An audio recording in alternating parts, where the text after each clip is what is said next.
রিকা আপুর সাথে কোথায় দেখা হলো এবং এত মেকআপ কেন করলাম, সাথে থাকবে এই বছরের প্রথম আম ভর্তা। সো সবকিছু নিয়ে থাকবে আজকের ব্লগ। আসসালামু আলাইকুম এভরিওয়ান, আশা করি সবাই ভালো আছেন, আমি অনেক ভালো আছি। যদিও আজকের ব্লগের নাম দিয়েছি পোস্ট ঈদ ব্লগ, কিন্তু আমার ঈদের দাওয়াত স্টিল গোয়িং অন। আজকে হচ্ছে আমার খালামনির বাসায় আমাদের দাওয়াত। তার আগে আমি আনিকাপুর জন্য একটা শুট কমপ্লিট করলাম, সেটা হলো এক্সক্লুসিভ পার্টি মেকওভার। তো মেকআপটা এত সুন্দর অ্যান্ড ফ্ললেস হয়েছিল মাশাআল্লাহ। আমি আর ওটা করে নাই, মানে আমি ওই মেকআপ নিয়েই চলে যাচ্ছিলাম। অ্যান্ড এখানে আমি হেয়ার করতে বসছি, আমার মেকআপটাই ডান হয়ে গেছিলো। দেন আমার খুব সুন্দর একটা আমাকে হেয়ার সিরাম লাগানো হলো, তারপর একটা খুব সুন্দর হেয়ার স্টাইল করে দিচ্ছে, কিউট করে উপরে টুইস্ট অ্যান্ড নিচে ছোট ছোট কার্ল করে দিয়েছে। এইসব করতে করতে আমি অনেক লেট হয়ে গেছি অ্যান্ড ওইখানে পৌঁছাইছি হচ্ছে 2টার দিকে। অ্যান্ড মেইন গেটে আমরাও নামতেছি অ্যান্ড আমার আম্মুরা নামতেছিল, ওদের সাথে দেখা হয়ে গিয়েছে। তারপর ভেতরে দেখি যে আমার খালারা সবাই, কাজিনরা সবাই বসে আছে। এখানে একবার আমার আউটফিটটা দেখায়, এটা হলো আমার বড় ননদ ওমি আপু আমাকে গিফট করেছে। সো এটার ব্র্যান্ড হচ্ছে আসিম জোফা। তারপর 2টা বাজে আসছি, তো কি হয়েছে, নাস্তার পার্টটা তো মিস যাবে না। তো আমরা সবাই নাস্তা খেলাম অ্যান্ড আমি দেখে কেক ফেলে দিয়েছি নতুন জামার উপরে।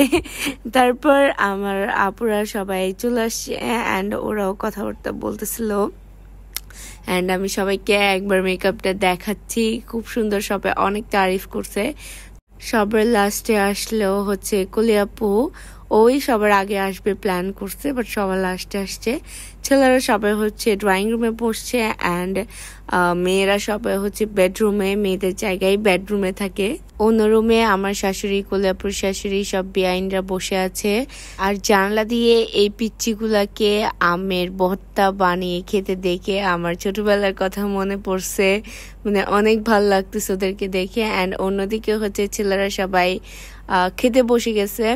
আসলে ওই দিন আমার খালা হচ্ছে 80 জনের আয়োজন করছে, মানে বোঝা যায় যে একটা বাসায় 80 জনের খাবারের আয়োজন হচ্ছে, মানে অনেক বড় হ্যাসেল। এটা করতে অনেক সাহস লাগে, মাশাআল্লাহ তিনি করতে পারছে। আর ওই দিন খুব গরম ছিল, সবাই তো ঠান্ডা পানির উপরই ছিল, মানে অনেক বেশি গরম ছিল। এনিওয়েজ তারপর সবাই মজা করে খাচ্ছিল এখানে জামাই। আর তারপর হচ্ছে আমাদের পালা, তাই আমরা হচ্ছে এখানে বসে ওয়েট করতেছি যে আমাদের কখন আসবে। আর রিয়াদ ভাইকে দেখে বোঝা যাবে যে খাবার কতটা মজা হয়েছে।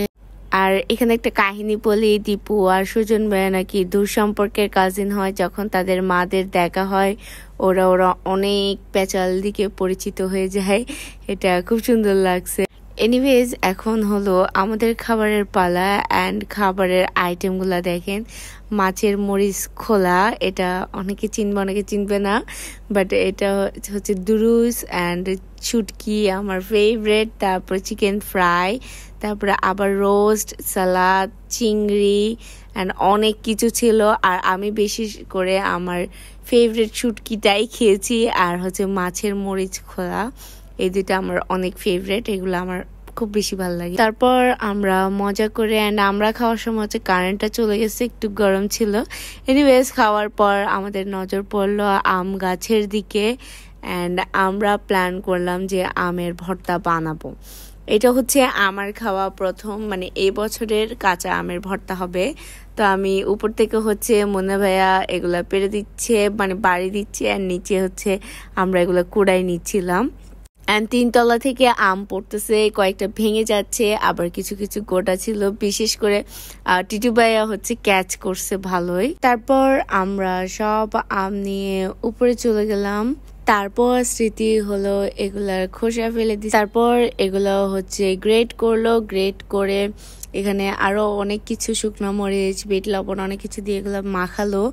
অ্যান্ড আমার এখন মুখে পানি চলে আসতেছে, এত মজা হয়েছিল এগুলা। তারপর আমরা সবাই মজা করে খেলাম অ্যান্ড সুজন ভাই দেখেন প্লেটটাই ক্লিন করে ফেলছে, এত ভালো লাগছে ওনার।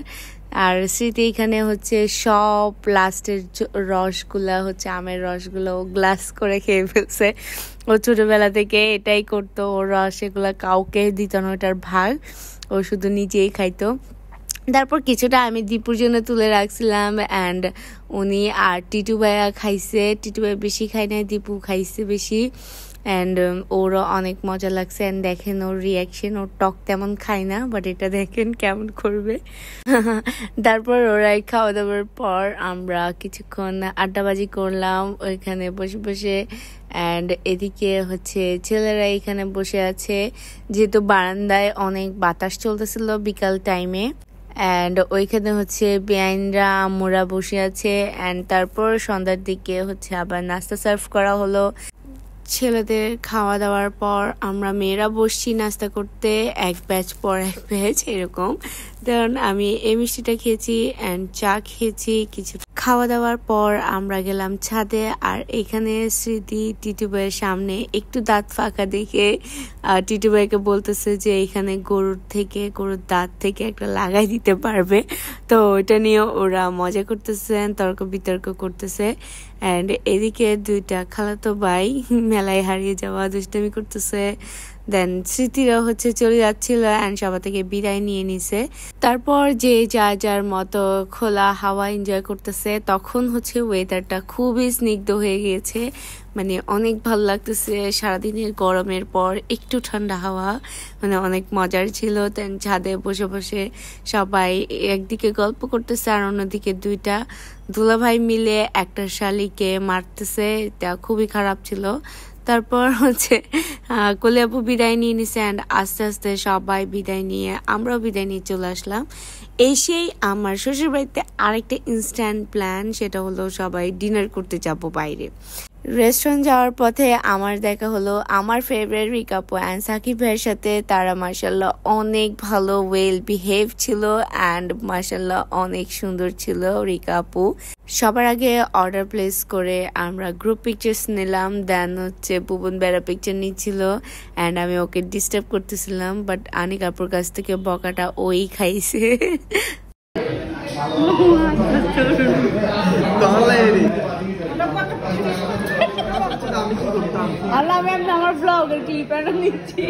তারপর আমাদের ফুড চলে আসলো অ্যান্ড এখানে একটা কাহিনী হয়ে গেছে যে সীমানের যেটা অর্ডার ছিল এটা আমি ভুবন ভাইকে অনেক করে বলছি যে আপনি ওইটা অর্ডার করেন, অনেক মজা হবে।